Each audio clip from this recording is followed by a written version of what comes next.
ஜோதிகா ஸ்டைலில் சொல்ல வேண்டியதுதான், நான் சுட்டா பூரி புஃப்னு வரும்னு. நானும் அப்படி தான் சொல்லுவேன். ஆனால் இது எப்படின்னு தெரியல.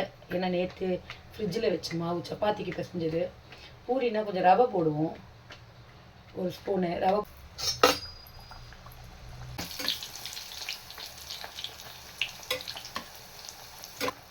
ஆஹா, first one failure. First puri சப்பையாக தான் வந்திருக்கு. எப்போ தான் நமக்கு ஃபஸ்ட் அட்டெம்ப்ட் வந்து ஜெயிச்சிருக்கோம்? எல்லாத்துலேயுமே ஃபஸ்ட் அட்டெம்ப்ட் நமக்கு ஜெயிச்சது கிடையாதுல்ல. வாங்க செகண்டு, இது வீடியோக்காக போடுறேன்.